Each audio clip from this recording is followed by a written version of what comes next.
Bonjour et bienvenue dans la météo du Bitcoin. Et pour ceux qui ont vu le live et qui ont de l'écho, salutations à vous. Donc on vient de quitter cette zone ici de baston, acceptation en dehors du range, tandis que là, on est venu taguer cette ligne de coup et on attend de voir est-ce qu'on va faire un putain de plus haut sommet. Parce que si on fait pas un plus haut sommet, on va simplement faire un M en 4 heures et donc réinstaller un petit top, réintégration dans le range, ce qui était la probabilité avant l'acceptation en dehors de la valeur. Donc maintenant, pour moi, c'est un petit peu bottomie. On faisait remarquer avec, il y a Usta dans le groupe là qui faisait remarquer que le W était un petit peu moche, ok, que la location n'était pas terrible, ok, qu'il n'y avait rien qui était bien. Après, si on met Ishimoku, en fait, les locations là deviennent beaucoup plus pertinentes puisqu'on est venu ici sur ce plat de nuages s'installer. On est quand même sur une location qui est pas dégueulasse si on considère Elliott Wave et tout, et si un marché est plutôt bullish, hein, je veux dire on n'est pas obligé forcément d'aller dans le 0,618, 0,786, 1, 0,5, c'est une super location et un indicateur qu'un marché peut être bullish. Après c'est vrai que le W est dégueulasse, ne soyez pas surpris si on venait en refaire un comme ça. Voilà. Ça, c'est dans le meilleur des cas. Dans le pire des cas, on perce le nuage et YOLO, bear market, etc. En tout cas, on viendra taquiner la partie basse. Pour l'instant, de ce que je vois, c'est que le sentiment est plutôt à la dépression, plutôt bearish. Ouais, le Bitcoin, vous êtes sûr? Non, en fait, ça sert à rien. Le halving, enfin, voilà un petit peu l'environnement dans lequel on navigue. Donc, l'incertitude est la plus totale. Et peut-être que le scénario du Wall of Worry, le mur des soucis, ce petit et lent, cette lente remontée des enfers après un choc ici qui a été assez violent psychologiquement, est en train de se produire devant nos yeux. Donc ça veut dire que le marché est en fait en train de bullish, faire de plus haut sommet, plus haut creux. Je vous rappelle qu'on a vu moins impressionnant comme renversement pour réintégrer une tendance. Ici, on a eu un tout petit W en 4 heures bam, qui nous est refait partie en tendance haussière. Et là, on a à peu près le même genre de structure bullish qui vient de s'installer, sauf qu'elle est 4 fois plus grande. Sans compter le nombre de bears qui sont allés grosses couilles ici dans la partie basse. Donc, c'est plutôt intéressant et vu le sentiment qui est de le disbelief le plus total, la dépression la plus totale, les gens n'y croient pas, peut-être qu'on va les faire courir. Maintenant, il y a quand même beaucoup d'obstacles sur le chemin. Dans la mesure, simplement, action du prix, hein, on a fait des M dans des M en daily.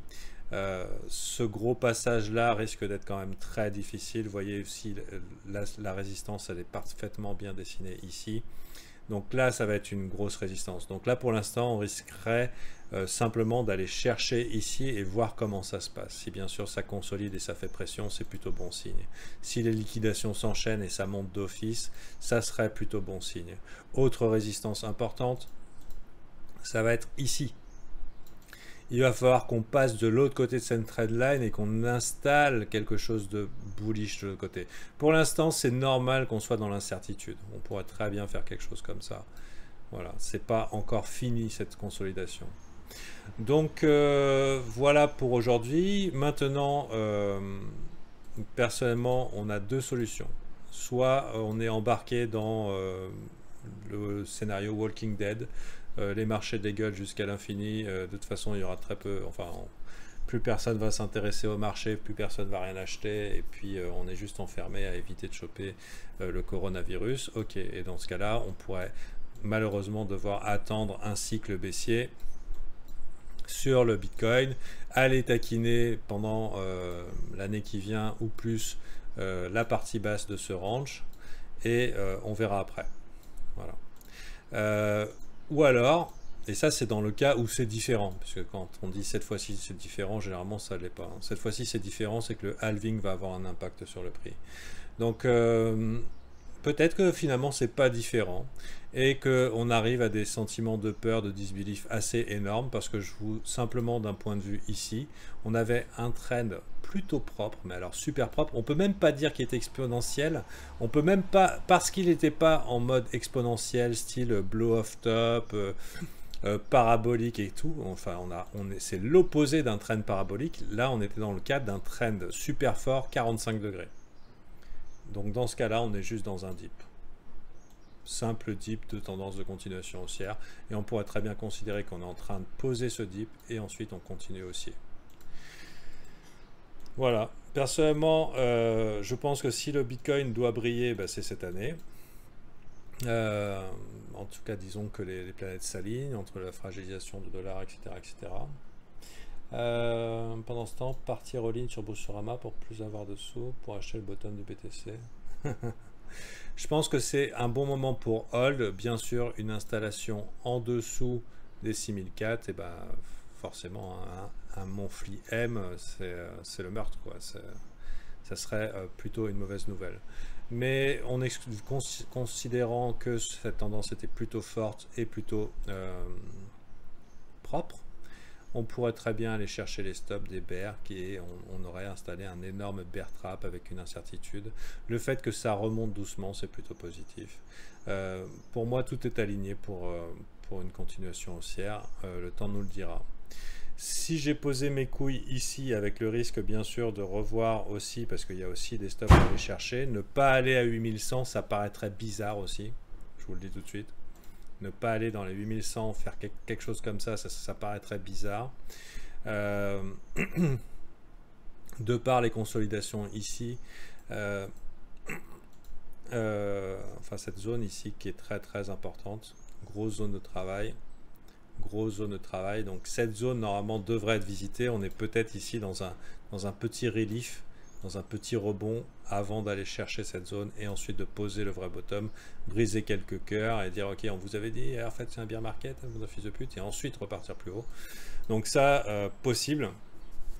Pour l'instant, je vois que les gens n'ont pas envie d'acheter ce rebond, les gens sont dégoûtés de ce rebond, les gens ne se croient pas en ce rebond, et j'ai bien l'impression qu'on est dans le cadre du wall of worry, et qu'on va continuer à faire des plus hauts sommets, plus hauts creux, et à un moment on va dire « Ah putain, en fait ça monte hein !» Le halving, on n'entend plus parler, sinon que c'est une bonne blague. Donc voilà, personnellement je suis plutôt bullish. Maintenant si on remet Ishimoku, qui nous permet un peu de timer tout ce bordel, on est toujours dans ce nuage, zone de range. Globalement, le marché peut faire des loopings dans cette zone, on sait à peu près pas. Plutôt bon signe que finalement, il suit la pente du nuage. Au niveau du weekly, c'est la même chose. On préférerait voir la fin de semaine se clore davantage, un petit peu plus au-dessus. Vous voyez aussi cette grosse résistance ici, ce plat. Donc si on pouvait aller chercher les 9380 et s'installer, plutôt que de risquer d'être en bas du nuage et éventuellement de break vers le bas et instaurer probablement une tendance long terme, on est bien dans ce nuage, on est bien, ça va être juste une question de temps après. Au niveau du daily et Shimoku par rapport aux résistances aussi, on constate quand même que la Chikou est sous le prix, donc pour l'instant on dirait qu'elle essaye de la coller, non, sous la Kijun, pardon, elle est sous le prix, sous la Kijun, donc là il y a 1, 2, 3 résistances mon gars. Ce qui laisserait penser que un des endroits les plus simples pour traverser tout ce bordel, ça serait d'attendre une vingtaine de jours pour que le truc reparte en mode boule.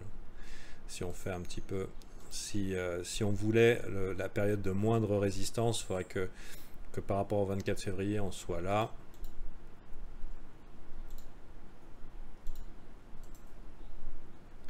Top.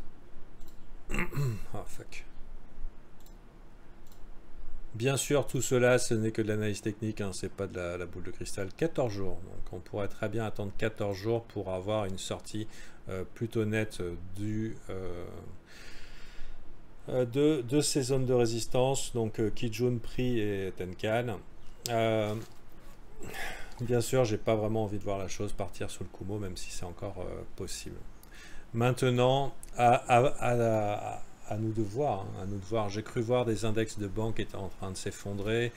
J'ai vu beaucoup de FUD tourner autour du Bitcoin. Généralement, c'est assez bon signe quand il y a beaucoup de trucs en disant non, mais vous allez tout perdre, surtout n'achetez pas du Bitcoin, n'achetez pas du Bitcoin.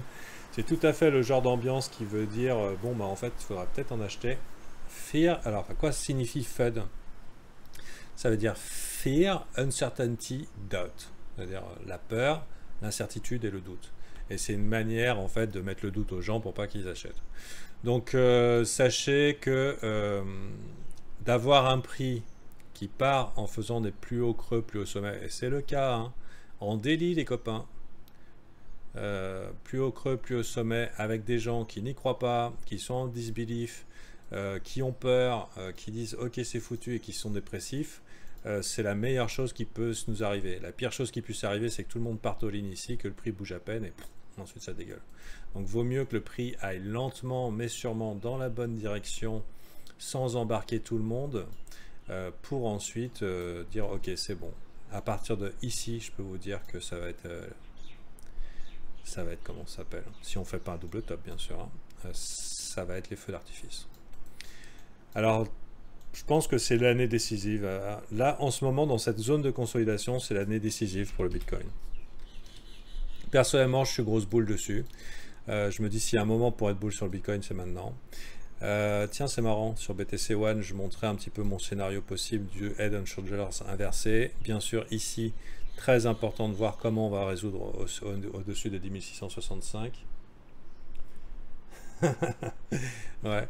Et ici, autre possibilité que le Head and Shoulders inversé, c'est que ces nuages qui sont des zones de consolidation daily et weekly nous permettent de faire une consolidation long terme, mais des plus saines en fait. C'est extrêmement puissant de pouvoir voir une consolidation long terme qui prend le temps comme ça. C'est pas le genre du Bitcoin de faire ça. Le Bitcoin, c'est 30%. Voilà, s'il veut quoi. C'est ça en fait. c'est le Bitcoin. Mais le voir faire ça dans l'hésitation la plus totale, ça se voit que le truc il prend de l'intérêt et tout. Donc personnellement, très très intéressé par ce qu'il va faire. Bien sûr, ça commence à faire des weekly M, des monthly M. Bah, on va s'asseoir sur nos mains et puis je sais pas, on va faire autre chose, on va regarder un autre marché. En tout cas, ça serait pas cool. Après, quand on voit comment les altes rebondissent, des journées de vert avec certains qui font 10-15%, et les pires des shitcoins en plus, hein. Des noms qu'on n'aurait jamais imaginé, de la merde. De la merde. Ça ressemble pas du tout à un bear market, hein, je vous le dis tout de suite. Donc, à noter aussi, puisque là je suis parti sur le Bitcoin CME Futures, un pattern particulièrement intéressant, je virai tout ça.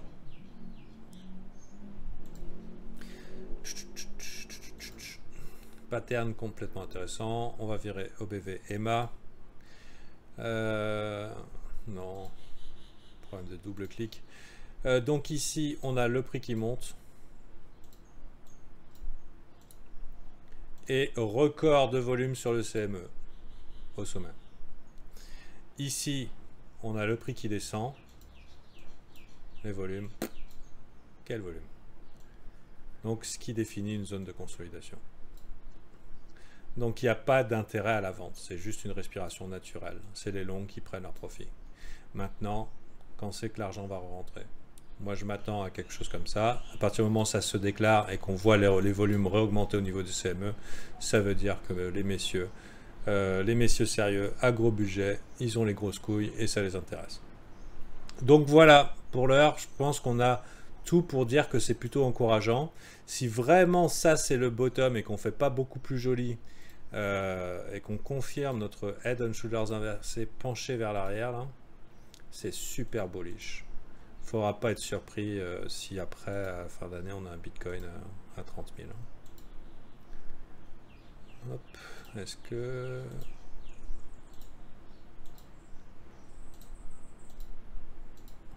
Voilà. Voilou. Et je dirais qu'il pourrait être n'importe où par ici, on est bien. On est bien. Parce qu'en fait, plus il est plat, mieux c'est. Hein. Bon, bien sûr, ça peut pas être ici. Qu'est-ce que tu fais? Opium. Ah oui. Mais il est fou. Je vous souhaite un bon week-end. Donc là, personnellement, je suis pas trop en mode trader. Là, je suis en mode holder et je conseille de garder précisément vos bitcoins jusqu'à résolution du truc. d'éviter de les gaspiller bêtement sur la spéculation. C'est un petit peu mon tempérament actuellement. Je vois ce que j'ai vu là, c'est plutôt pas mal. Je constate quand même qu'il y a ici un petit gap. Bon, après des gaps, on en a d'autres. Hein. On a celui-là. Bon, après, ça dépend des écoles. Peut-être pour vous penser que c'est bouché. Moi, je pense pas. On en a d'autres ici.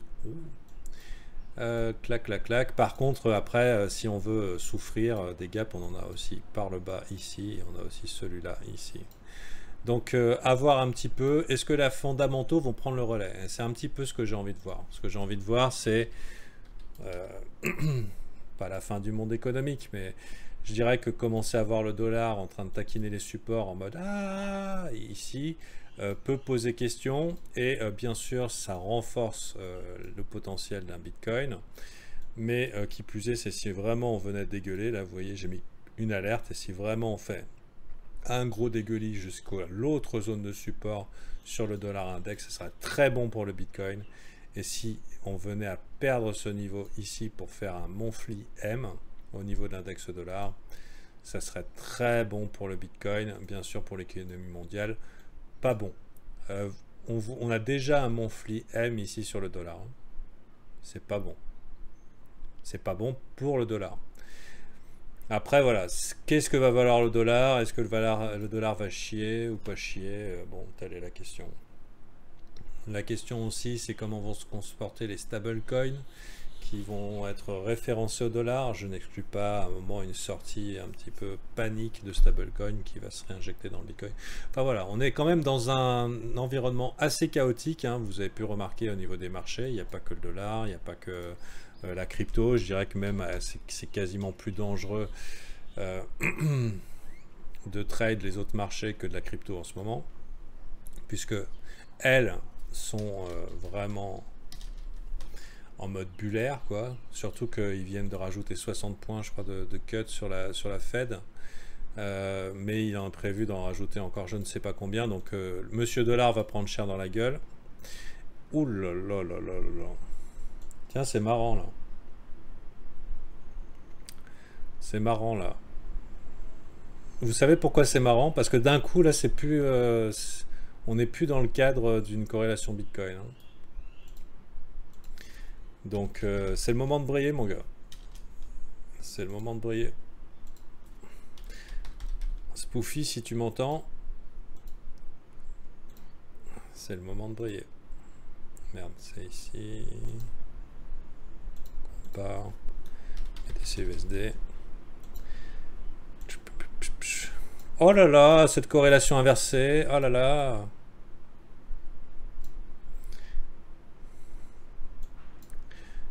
En fait, je m'en branle. Je n'en tiens pas du tout compte. Personnellement, je pense que le Bitcoin, il s'occupe simplement de règles les mecs qui sont trop engagés dans des leviers. Mais voilà, c'est que les histoires de corrélation, ça n'arrange que des narratifs. On peut malheureusement pas trop s'y fier. Voilà. Donc si le Bitcoin venait à taquiner les 10 500 et à passer toutes ces résistances de fou et à se déclarer bull trend, alors que les gens cherchent comment on va se protéger de nos monnaies qui se partent en couille, et ben, je pense que c'est le moment de briller, Bitcoin. C'est le moment de briller. Donc voilà, je m'y accroche comme une bernique et j'attends de voir si on va passer ici le Wall of Worry, le mur des soucis. C'était une météo assez longue, pas tant que ça. Et je vous donne rendez-vous peut-être lundi. Si on est toujours en continuation haussière et que ça ne change pas, il n'y aura pas de météo lundi. Je ne ferai des météos maintenant que s'il y a, des changements de marché, de type de marché. C'est-à-dire on passe de range à tendance, de tendance à range. Ou si vraiment ça part ici, là, il y a 30 ou 40%, je vous dirais, je vous l'avais bien dit. Et puis ça chute ici, je vous dirais, bon, comme prévu. Comme font la plupart des youtubeurs qui disent de la merde tous les jours, mais qui font comme s'ils avaient prévu le lendemain. Donc, pour éviter ce genre de soucis, faites comme moi, soyez prêts à tous les scénarios. Voilà, en position de force. Et rejoignez le groupe VIP, on est le 6 mars, c'est quand même... un bon moment pour investir dans votre formation, surtout dans cette période d'incertitude. On est bien tintin. Voilà. Elle vient de quelle année, cette pub-là? Alors, je dirais que là, ça va, c'est moderne, mais ici, le maquillage est inquiétant. Long. Contrairement à... Je sais pas s'il y en a qui font ça. Sur Twitter, les mecs, ils font les deux, et puis ils effacent le mauvais tweet. Tu vois. Mais sur YouTube... Sur YouTube, je pense qu'on peut laisser les vidéos. Les mecs laissent les vidéos, parce que de toute façon, personne va vérifier que ce qu'ils disent, c'est de la merde. Donc voilà. C'est jetable, YouTube. Et oubliable. C'est pour ça qu'il faut renouveler la qualité tous les jours. Et j'espère que vous avez eu un petit peu de qualité aujourd'hui.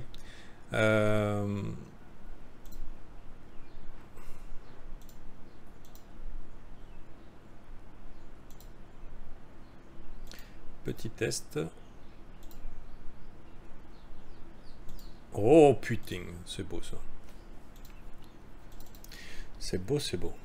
Donc voyons voir comment on se passe vis-à-vis de cette trendline. Je pense qu'elle nous donne un petit peu le topo. Voilà.